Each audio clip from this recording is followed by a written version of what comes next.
By far the highest amount anyone ever made in the program with 1 million views. Came across a guy called Michael Bernstein. 1.5 months later, I made like almost 80K. It just worked, you know? Give me a quick update from last interview, how everything changed, etc. Last time we had the call, I think I made maybe like 10 or 15K. And that was right like 1 week or 2 weeks after I launched my shop. So it immediately took off. And now, 1.5 months later, I mean, you know, I made like almost 80K. I finally managed to get my first viral video. That viral video, it blew up. It only had like 200K views, right? And that week, I made like 35K in revenue. That single video. I had like 7K days, 6K days, 5K days. It was like crazy, you know? So those ratios are insane. First of all, let's go through your screen, and you can actually share it, and we go through the numbers there. Yeah, I mean the screen share is not working for whatever reason, but you can maybe refresh the page so people know it's real, etc. Yeah, wait a second. Here you go. Well, you said you made like 80K, right? Ah, yeah.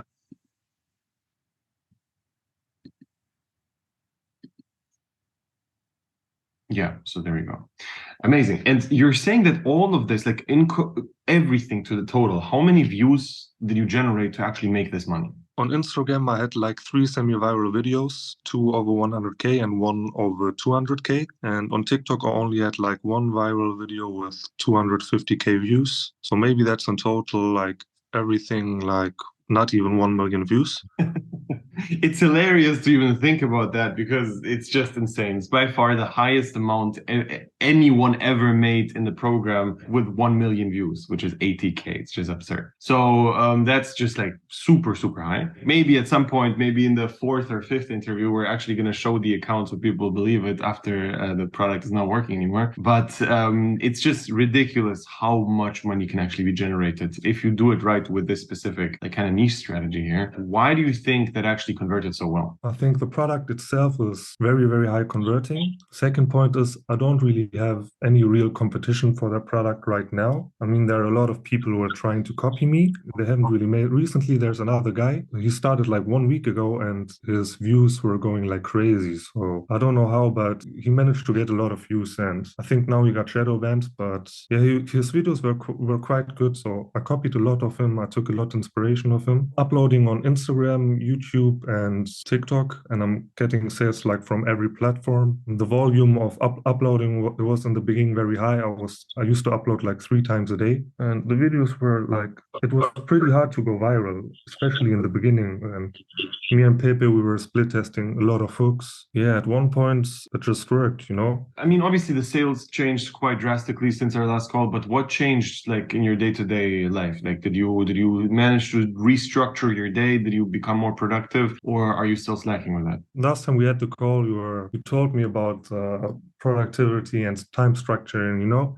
So I tried that out and it worked out pretty well. So for the last few weeks, I realized that I just became way, way, way more productive, you know? I think even for this product, it actually doesn't take a lot of time to make videos for this product, you know, because you don't have to go outside or something. For me, it just takes 1 to 2 hours because I just focus on like every single detail, you know, I just want to make it to perfection and it takes a lot of time, but yeah, with structuring the day, you can definitely make it. But I have to admit, I don't do it every single day. Like for the past few days, I haven't done it. On average, how much do you actually work per day? So right now, currently, I have 3 products running, and for the past few days, I make like 2 videos each account. For 2 of them, I recreate the videos, so it's like 8 to 10 videos a day. How much do you work per day on average? It depends, 8 to 12 hours, I would say. So since the call, you did like start working more. That's for sure, correct? Because I remember back then you were working like way, way less. Yeah, it was only for this product. I used to make videos, and yeah, I mean, you can tell by the results now. Well, that's for sure. But even if the results weren't there, it's still a huge jump which you did in terms of working. Like even if you would make the same exact amount of money, it would compound 100%, and a couple of months down the line, you would see the results anyways, you know? So with organic specifically, it's literally just about the output. And the more you put out, if your quality is high, the more you make. It's very simple. Being productive, is that something which is easy now, or do you still generally struggle with it? And you still are like distracted by friends and family, and you're scrolling on Instagram, etc.? Like, be honest here. I used to waste time with like nonsense. Like from time to time, I was just scrolling through TikTok, you know. But if you really have your time structured and you're scrolling through TikTok, you know, you're like, oh, I can't do this right now. You know, I have to do this or that right now. And even in the morning when you wake up, you immediately get up and start to work because you're structured the day, and yeah, you have to put in the work. So you would say that the days when you actually do the whole calendar structure, you're way more productive. That's what you're saying. Definitely. And even since I started, even for the days I don't structure it, I just still have like a way better feeling for the time and how long things are going to take me. I've seen the same with everybody, and it's just ridiculous that like so many people are not doing it. You know, it's very very simple. If you struggle with productivity, we have a very specific calendar structure. If you do it, you will become more productive. It's not a science. It's just that, you know. So you do that, you structure your day well, you have a proper to-do list, and it changes everything. It's funny how your whole day is depending on the structure of the day and your to-do list and stuff like that. That's what makes your day either productive or unproductive. I've seen it every single time. And what you're saying with like some days I'm not doing it, some days I am, I've been there, and I've seen also that if I just like basically think I'm better than this now, I don't have to do my calendar, I can just start working instantly. It doesn't work out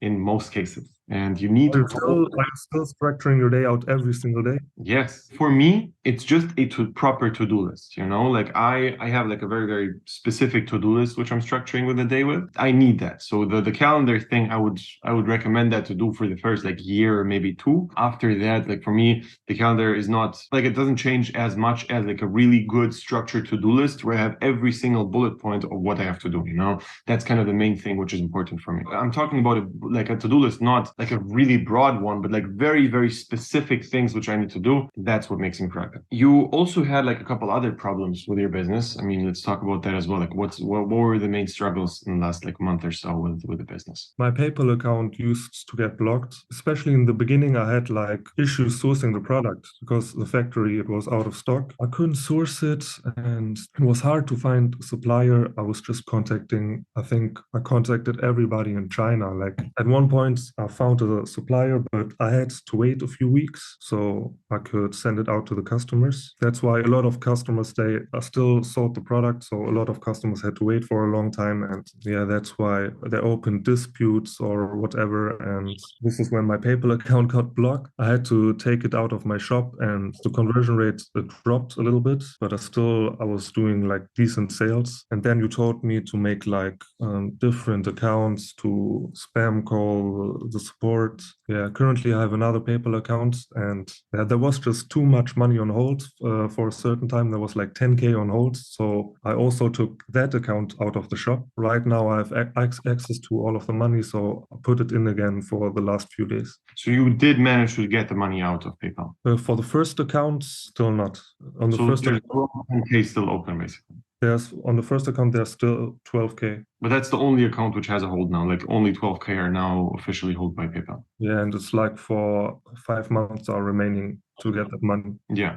Even though that's annoying, that's not too bad, because like you made enough money to cover everything else, you know. The actual problems come when you cannot fulfill orders. That's the real problem. Like when you struggle to fulfill orders because your money is held on PayPal because you don't have enough money. I was also thinking about like taxes, you know, because I still haven't paid like a single cent. So I was like, how I'm going to pay orders and taxes. For sure, for sure. Well, that's obviously also the next thing which we need to cover. But if you just think about it, you basically pay the money on what you actually receive, you know? So PayPal holds generally can be something which can be super, super problematic if you have high costs. But if your profit margins are very high, which kind of makes everything okay. And that's kind of the main thing. Also, another thing is like Shopify holds. I currently have a lot of money held there. Can you do anything about it? Yes.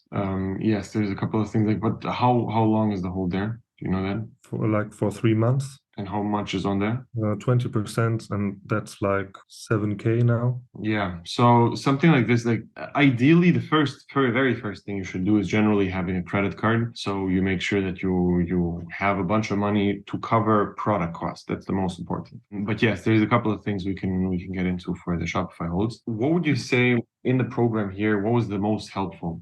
Like what actually made this whole change for you? In the beginning, I already found the product myself, already had that product going, and I was already trying to scale it. Even before I had another product, which I made like 20K with. So in the beginning, the communication was kind of a little bit bad because I think not a lot of people are coming in right away in the program and are making such a lot of money.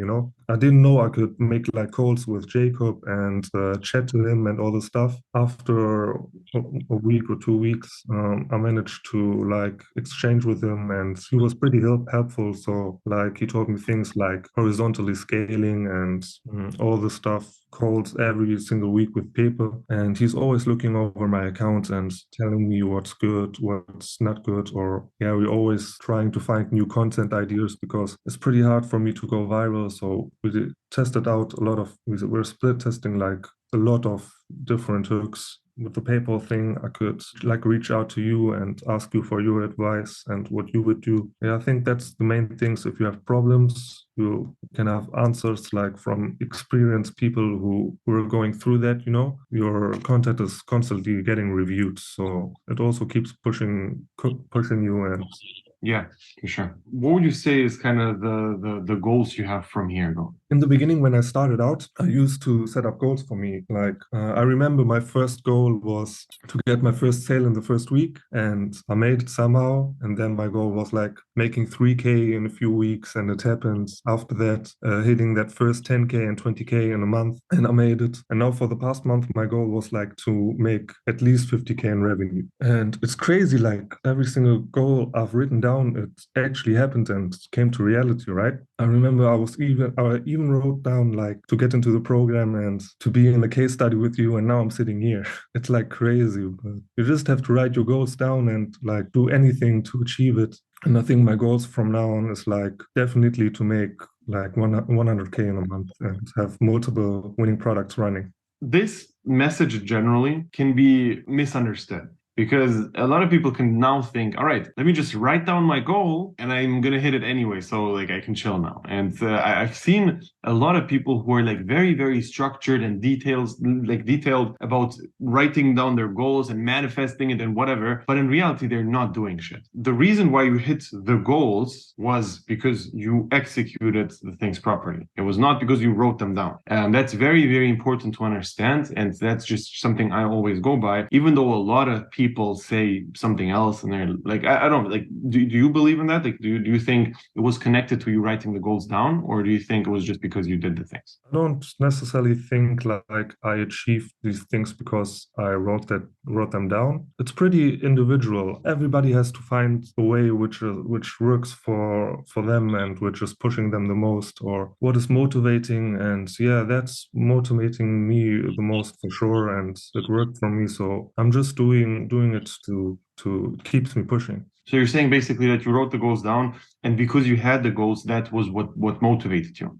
Yeah, definitely. Okay, yeah, that for sure makes sense. And I've seen a lot of different approaches for that because for me, like I'm really weird about that. I don't really set goals like that. Normally, when I talk to basically everybody who's big in the like business space, they kind of have very specific goals structured, etc. But for whatever reason, I never did that, and it was not a thing which I even thought about is productive or is going to make me money, because I was just like, let's just make money and let's see. Like, it doesn't matter if I make 10, 30, 50K or whatever it is. If I'm starting out, it's just like I want to make more. It doesn't matter if it's like whatever. I don't know what it is, but Yeah, and I think it's a very individual thing. Everybody is like different and has their own approach. and you need to definitely find yours, and not copy people who are saying shit on Instagram. Like if you see a person who's saying like, yeah, I did this and that's how I made a bunch of money, and the thing they did is not a money making activity, I wouldn't listen to it. I would just like think about it, and maybe it's going to be able to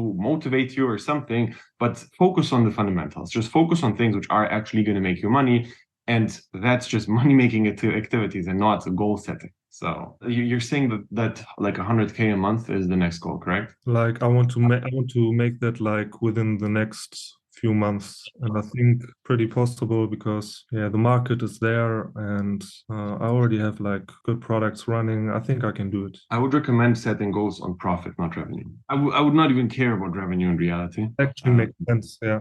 because that's not, it doesn't matter. You know, it just looks cool. On the 80K you made, how much of that is profit? 80K, it's like above 45K. So around 55%, something like that. Yeah, 55 to 60% profit margin. Yeah, like very, very normal with organic. But also it only works if you contact a bunch of suppliers like you did. Like for a lot of products, you're gonna get just lucky and it instantly has like perfect profit margins. But a lot of other products, you have to fight for the margins and you have to constantly renegotiate with the suppliers, because the more orders you have, the more power you have against your supplier. Like you can always say, I want to have a cheaper price because I'm getting a bunch of offers from other people now because I'm having so many orders. I actually did that a lot of times, and like recently I did it again, like negotiating and checking with the prices, because I also saw like competitors who were just having way better prices than me. Yeah, I already got a higher order volume, but I'm still not matching their price of the other people. Any general struggles you were thinking about, or like maybe even the productivity stuff? I don't know, like anything you're generally like struggling with, which you need help with right now, I have kind of like a ridiculous question, if you won't mind. which is What does it take, in your opinion, to how much would you have to make to move out, like to Dubai or something? In Germany anymore, I think I can't take it. It's like also the taxes, but also like to experience something new and yeah, just to see a new culture. if you want to move out from generally Europe, but especially Germany, you need to do that as soon as possible. You're not going to be able to move out if you stay here for another year. Did you know that? Yeah, I think I kind of knew, but because you told me last time, like you can't move out to Dubai anymore. It's okay, it's doable, but it's very, very, very, very expensive. So how it works is this. Let's say you made $1 million in profit in 1 year, just one, not like let's okay. So you made $1 million. You want to move out, and Germany basically says, all right, you're moving out. That means that you're not going to pay us taxes for the next 10 years. Like we're going to treat this like you're selling the company. And they basically evaluate your company and they take your yearly profit times 11. So 1 million times 11, 11 million. And the 11 million now you have to tax. So in Germany, let's say 45%, basically 5 million now you have to pay in taxes because you had 1 million, which you made this year. It would be like 11 times 100K. No, profit. So 11 times profit, and from that you take 45%, and that's basically how much you have to pay. So as soon as, like, if you're serious, you should do it yesterday, and if you're not, then stay here forever. Yeah, I'm actually serious about it. Yeah. So then, like, would you actually recommend it for me, like in my specific case? The only time I would recommend it is if I'm like super confident that you're gonna be dedicated forever. And I'm not 100% sure with you that you're gonna stay focused on this for the next like 10 years. You know, that's the only, like, I've been working with a lot of people, and I'm going to be honest here. I know a lot of people who are actual, like, just they do all day, nothing else they do is this. Like, that's the main priority. I'm not sure if I have the feeling with you. Like to me, even though it got better over the last month, it doesn't really feel like you're really on it right now, and that kind of makes me a little bit hesitant on giving you such a big advice, which is like move out to Dubai, you know, because it's a very annoying process. It's very, like, it's expensive. If you then start not making money, or if you then start slacking or whatever, you're fine. If I would be you, I would go really hard now and kind of prove to yourself that you actually are capable of doing this multiple times over and over again, not only with like 2 products or so, but at least like another 2. So 4 in total. And if we see that you're not being lazy overall and you're actually crushing it, sure, then you can actually start the process as soon as possible. I have a few friends who did it. I can give you a couple of contacts on how to move out there. It's a big thing, you know, it's not small. But can you actually like after 2 or 3 years or whatever, if you change your mind, can you come back? Yeah, of course. Because we include it on YouTube and because I'm telling you, I don't want this to be used as legal advice, but how it works with moving out is this. If you want to keep paying Dubai taxes and you move out to Dubai, number one is you have to be in Dubai for longer than 3 months per year. Okay. So if you're more than 3 months per year in Dubai, that's okay. However, you cannot be in Germany more than 6 months per year. Already knew that. So if you have those two criteria in place, then that's fine. Like that's just the requirements which are needed. And also, like, how's the whole tax thing in Dubai? How much taxes do you have to pay? Well, it's officially zero, but there's like a 5% thing, like less than 5%, basically. Yeah, I think I have to pay, like, right now I have to pay like more than 20K taxes. It's like crazy in Germany. Do you know about like Steuerabzug? Yeah, everything which is your expense, like this program, your product cost, everything you spend is an expense. So you basically don't have to pay income tax on that. Oh, okay, but it's still like gonna be like 50%, right? Or a bit Overall, like 50% of the profit you can take, yeah. still with that thing even. Well, off the profit, yes. So that's like the whole thing about Germany. And the thing I hate the most is that it's literally not me deciding what I'm paying for. It's like I don't agree with 90% of the politics here, but I pay for literally what they want. If it would be me who's making the rules there, I would definitely change something up where you can have like you still have to pay taxes. However, you can decide what you want to fund in specific areas. Like you have 10 things which are there, which you can choose from. And that's something which I would love to do because then it's like a donation. That's totally fine. But if it's just general things which I don't really even understand properly, I don't want that. However, I learned about that way too late, and I'm not down to pay like 5 times the amount I make per year as like going out tax, which would be not doable, you know. I think in your case, it's like I can't imagine how much money you're making, therefore how much tax you are paying. It's a lot of money, and you don't know where it's exactly going, right? You don't know how's the money going to be used. It would be a very high 8-figure number, which I would have to pay in taxes, which is just not, it's ridiculous. I don't want that. Yeah, it's not worth it.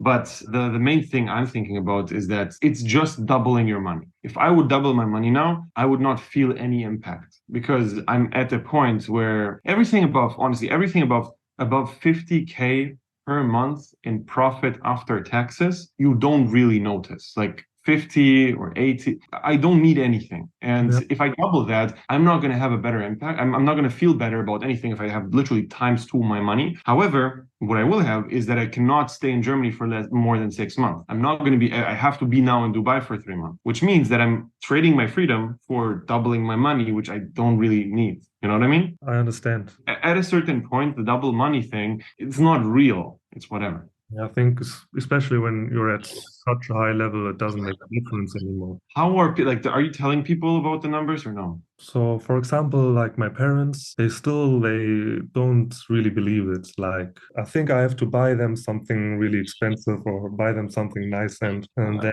will actually notice. But Buy them a trip to some place where they stay in like a 5-star hotel and everything's super nice. And when they enter the hotel and they're like, what the fuck is this lobby? Then they're gonna realize. unfortunately, I think it's not possible right now because I still have to put money aside for tax, and then there's like 12K hold on PayPal and another 7K on Shopify hold. So there's a lot of money not even available to me currently. So I don't really feel it. You don't feel like you can spend anything at the moment, you mean? Yeah, and also I haven't really spent like money for private courses. Like I only spent like money like for business. Like I recently bought a new setup, a new desk, like an electric desk, standing desk, and a monitor and all that stuff. So my advice would be you can spend money after you know exactly what's going on because it doesn't feel like to me like you know exactly how much money you actually have, how much is owed to the government, how much you have on hold, how much you don't know what's going on with your financial stuff. So before you don't know that, you don't know how much you're allowed to spend. After you figure it out, I would recommend spending anywhere between 10 and 30% for private stuff, of 10 to 30% of profit. A profit tracking sheet, because I'm not sure if I'm doing it right now. Yeah, of course. Just text in the group. We're going to send you one. But also talking to an accountant goes in there. Finally got like an appointment for next week, and yeah, let's see how it goes, if he's capable to manage these things. Yeah. After all of those things, you're going to know how much money you have, and then you can start thinking about all of those like private stuff. You need to understand the cash flow right now is one of the most important things to you. It's by far the most important. And I agree with you that you cannot spend anything on private stuff. So even literally spending it on a family trip, you're right. It shouldn't be done right now. Not right now, but maybe like in a couple of months or something. Yeah, no, because you need to understand the money you have right now can be 10x. Like either the money every dollar you have right now, you can make way more money out of that money if you have it. But if you don't have it, if you spend it, you're not going to be able to, because you're going to have to shut everything down, and you cannot afford to have any more holds. If you would now fuck up and then you basically spend a lot of money and then you cannot fulfill orders or something like that, you're done. Like you cannot afford that. Exactly how I think right now. Were you working a normal job before this or no? Yeah, I used to work like, I just recently finished my school like 1 year ago, and after that, for a lot of time, I didn't really know what to do with my life, because everyone's going to university and having a plan or something. And to me, it was always like, I don't know what to do in university. There was nothing specific I wanted to do, and I was never interested in that. I was always kind of avoiding going to university, but there was like the social pressure and also pressure from your parents and family and like everyone. Yeah, what about university? What are you doing right now? And this and that. But yeah, finally I met a friend of mine, and a friend of his friend, he was already into e-commerce. So this is where this whole thing started. And yeah, I was watching just a lot of YouTube videos, and I finally came across a guy called Michael Bernstein. I mean, your videos, they helped me the most. Like every single thing you said, I related so hard to that, and I just take notes and implemented every single thing you said. And yeah, to me, you were like the most authentic YouTuber, because Yeah. now there are a lot of YouTubers or people who are talking bullshit. I mean, sometimes I see like videos of people like they're saying dropshipping is dead. Don't do dropshipping anymore. Like it used to work in 2017 or something, and I'm basically laughing at them. But yeah, and people actually believe that, they don't have a clue about dropshipping, and they see that and they basically don't think it's actually going to work. But I think you said a very interesting thing which stuck in my mind. It was like, as long as people are going to buy things online, dropshipping is always going to work, I think, yeah, for sure. If you think about it, dropshipping is dead for people who think that it's dead, because they're not going to be making it work ever. A good thing as well, because like everybody would do it, it would be just like so much competition, and it would be harder if everyone knew how the real world actually works, and if they're actually trying to do it, Like nothing would work. There would literally be no person who's cleaning up the streets. There will be no person doing anything. Can you imagine now going back to a normal job? No, like never. I think already right now I have like so many business ideas, like based off the skill, the skill of creating content. It's so valuable right Yeah. now. Make content for companies or whatever, or YouTube. And you can just make money online. It's so easy currently. I think now it's the easiest time to make money online. Like if you Yes. imagine 20 years or 50 years ago, people my age, it would almost be impossible to make that amount of money, because you have access to the internet, you have access to limitless information, and you have to use it. It's a waste otherwise. For sure, for sure. And after you understand that once, there's no coming back. Like you literally cannot work a normal job. You would feel dead inside if you now have to. Even my family, they're still trying to tell me, yeah, but even though you're making money, like you should go to university still in 1 year. And I'm not even discussing with them anymore, because it doesn't make sense anymore to me, Yeah, 100%. And it's just making it one time that you understand that there's no other option anymore. Yeah, the entire mindset completely changes. That's what I'm saying. Like if everybody actually would have that feeling, the whole economy would collapse. So it's very good that everything is like it is. And honestly, I also think that this whole thing is not actually for everybody. Like most people are just not made for a business. And even you seeing what you're seeing now, you haven't actually seen the real problems which are going to be coming ahead. You know, you're like the entire tax problems and everything you're going to definitely experience. Like everything, all the annoying things which are about to come are going to definitely fuck with your minds, and they're definitely going to like you're at the peak of understanding how much is possible. But a bunch of problems didn't hit yet, you know, and they're gonna hit, and you're gonna feel worse about it. And then that's what I'm saying of with I want to be sure that you actually are gonna push through everything to give you an advice like go to Dubai, you Yeah. know. I mean, we can wrap it up here for everybody watching right now. If you're interested in joining the program as well, click the link below, sign up for a call. We're going to find out if everything's a good fit. And yeah, I'm going to talk to you guys soon.